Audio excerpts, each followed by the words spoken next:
रोहड़ीअ वेझो टंडो ठटे जे रहवासी पंहिंजी ज़ाल ऐं ॿारनि सां गॾु माटेले भाइरनि जे नाजाइज़नि ख़िलाफ़ एहतजाज कयो आहे। टंडो ठटे जे रहवासियुनि ओड बिरादरीअ जे हाकिम लाल पंहिंजी घरवारी रेशम, सुनील कुमार ऐं ॿियनि सां गॾिजी नंढनि भाइरनि जे नाजाइज़नि ख़िलाफ़ एहतजाजी मुज़ाहिरो कयो।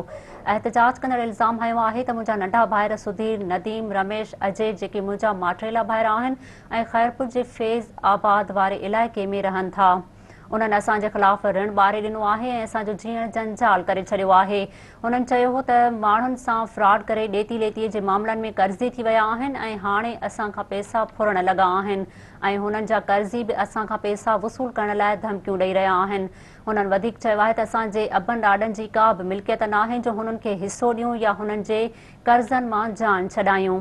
मुज़ाहिरीन मुतालबो कयो आहे त वाक़े जो नोटिस वठी माटेले भाइरनि ऐं धमकियूं ॾींदड़नि मां असांजी जान बचाई वञे ऐं असांखे तहफ़ुज़ फ़राहम कयो वञे।